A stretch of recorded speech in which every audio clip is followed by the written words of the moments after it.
Bryan Battle has officially been removed from the UFC roster. At UFC 319, he missed weight by 4 pounds for his fight with Nursultan Ruzaboyev. What makes it worse is that Battle had already moved up to middleweight after missing weight at welterweight in his last fight, and still came in heavy.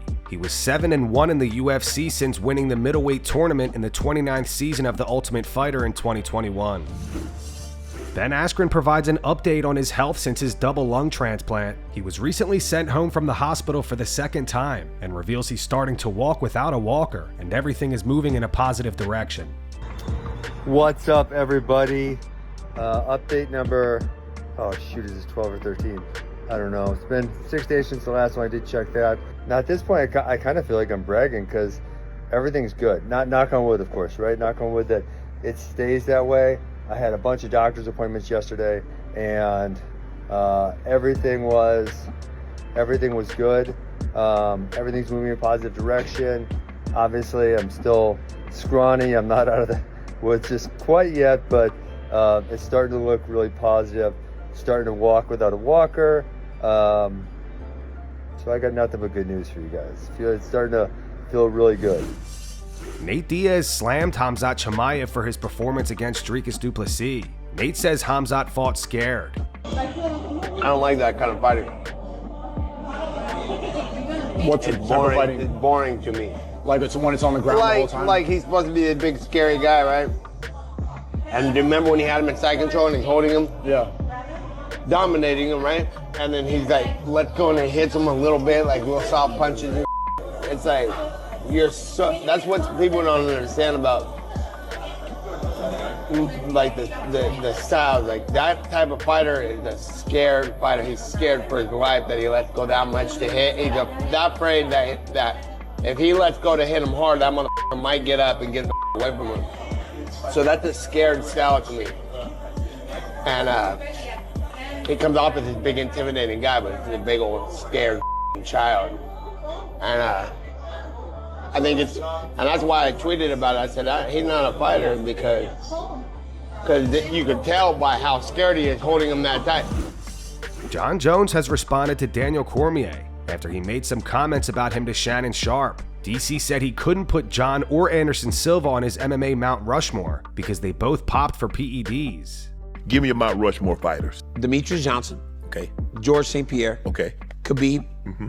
Khabib was undefeated. Nobody beat him. Fourth, God, that's where it gets tough. I would never put myself up there. Right. But I'm like right in that 4 to 7 range. Yeah, I thought you might put Anderson. Anderson had the steroids. Yeah. Right? I can't put Anderson. Like, I would like to put Anderson. If I'm saying all those guys included, then obviously Jon and Anderson are on that Mount Rushmore. But I don't do that. I refused it. It's not in fighting. Jon responded to DC on X. He wrote, "When DC tells his story, somehow I'm always the co-star. Thanks Shannon Sharp for the invite, even if I was only there in spirit." This user replied, "Once again he's giving you credit, but you're too blinded by the hate." Jon replied, "To have a man out there lobbying on one of the biggest podcasts, trying to convince the world that my work ethic was powered by steroids. You clearly didn't even watch the interview." He continued, "High school state champ, JUCO national champ, youngest UFC champion, greatest in MMA history, a lifetime of loss, victories, and sacrifice, and this guy wants to write it all off as steroids. Honestly, it's insulting, but I can't help but laugh, knowing it was God-given abilities that made him feel so inferior." This user replied, "Losing is better than running away in MMA world." Jon said, "LOL, the delusion some of you fans have is hysterical. You're sitting there telling me how the MMA world works. Really think about that for a second." Dana White announced this week that Reinier De Ridder will face Anthony Hernandez at UFC Vancouver. He confirmed that the winner of that fight, or the winner of Caio Borralho versus Nassourdine Imavov, will get the next middleweight title shot against Khamzat Chimaev. De Ridder appeared on the Pound for Pound podcast today and says that he doesn't believe Caio deserves a title opportunity due to his inactivity. He points out that Caio hasn't fought in nearly a year, while he's about to compete for the 4th time in 2025 alone. The main thing is about this fight is when it's gonna happen. If he wants to fight in Abu Dhabi, I think it's very clear that I'm the guy. Caio and Imavov are fighting in 3 weeks, so it might be a little bit too short for one of them to step up. I think Imavov is very deserving as well. He's very skilled. He has a crazy record.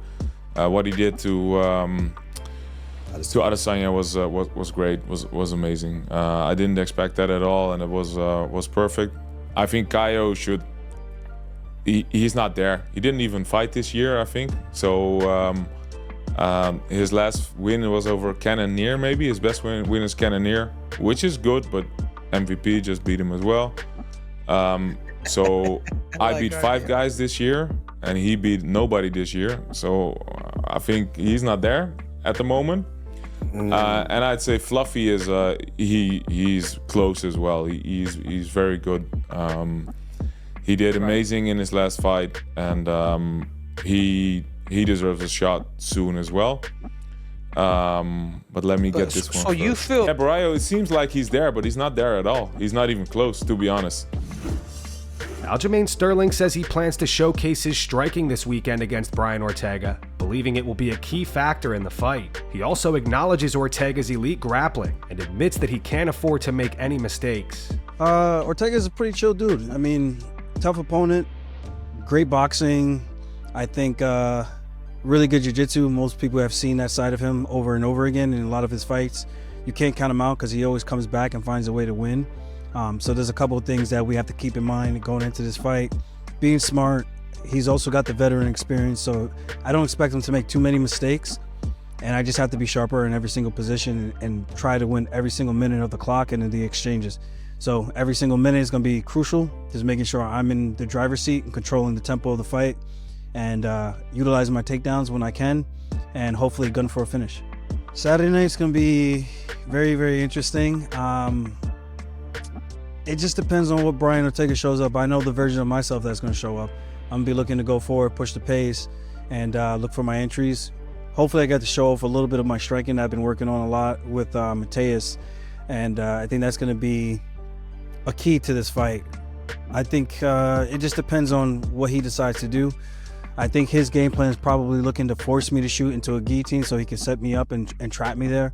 But we got some things for that, just in preparation for our entries to make sure we're doing things the right way. Because again, I'm a good grappler, but anybody can get caught. So I got to make sure I don't make none of those mistakes that he's gonna be able to capitalize on. And I think we've done a good job with that in training.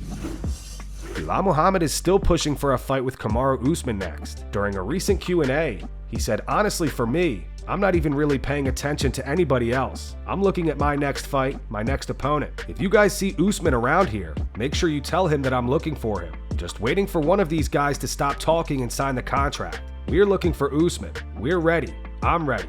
I've been ready. I'm healthy. I've been training. I'm ready. I'm hungry." Zhang Minyang had nothing but respect for Johnny Walker when speaking to media this week. He confirms Johnny did help him prepare for his last fight against Anthony Smith. He also explained that while Johnny's athleticism can be a major advantage, it can sometimes work against him as well. For Johnny Walker, first of all, I think he's a very nice guy. Especially he helped me for my last camp fight Anthony Smith. We trained together at that time. And also I think he is a very athletic fighter, and which is his advantage, but also it's pretty much like a double-edged sword, but it's also his weakness, because sometimes he's over-relying on his athleticism. How about if I beat Johnny? I didn't think too much about that yet, so what I want now is like after this fight, I want to spend more time with my family, my kid, especially my parents, because they are getting older and older every day.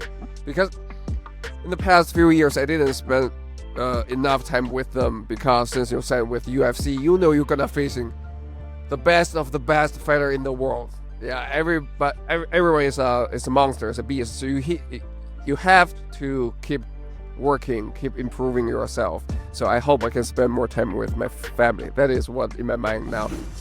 Max Holloway sent Dustin Poirier his gloves from their fight at UFC 318, and Dustin will be auctioning them off for the Good Fight Foundation. What's up, guys? Just got a package delivered from Blessed Max Holloway, the man himself. And it's actually my retirement fight, the gloves he beat me up with. We're gonna be auctioning these off for the Good Fight Foundation. And with whatever we raise, we'd love to do something back in Hawaii. You guys have a great champion, a great person. Max, you're the man. Appreciate you. Renato Moicano explains why he thinks Reinier De Ridder has the best chance to beat Khamzat Chimaev. I think De Ridder. You think De Ridder's the best chance? I think De Ridder has the best chance. Because him off his back is at least dangerous. No, let me tell you something, my brother. A lot of people now are starting to give credit to Gilberto Queimaduras, most known as Gilbert Burns. Yeah. A lot of people are starting to give him credit because, let me tell you something. Even though Khamzat was at 170 at the time, and now he's look healthy and strong and everything else. Right. I think what made him look like human was the fact that Gilbert know how to play the guard. Right.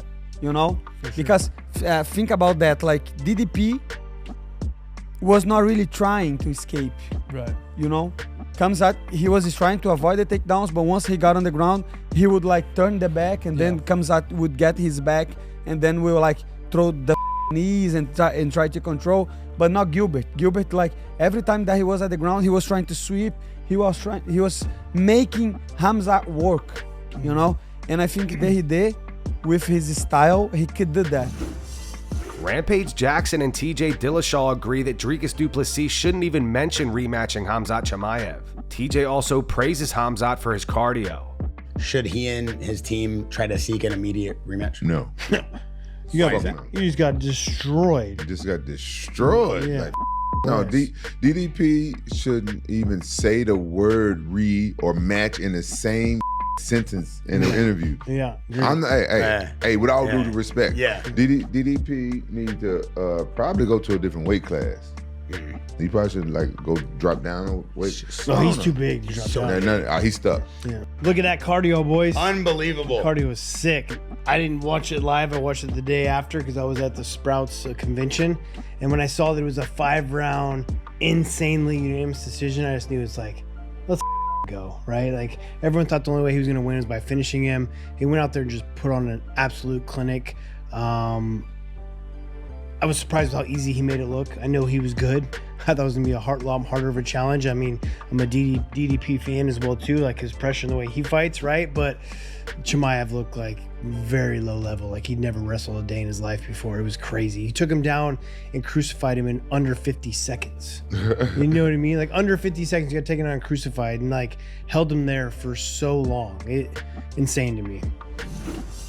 Sean Strickland has officially been suspended for 6 months for the altercation he got into at the Tough Enough event back in June. For those who missed it, Sean was cornering his teammate, and when he lost, his opponent started to talk trash to both Sean and Chris Curtis. Sean then proceeded to enter the cage and started throwing punches.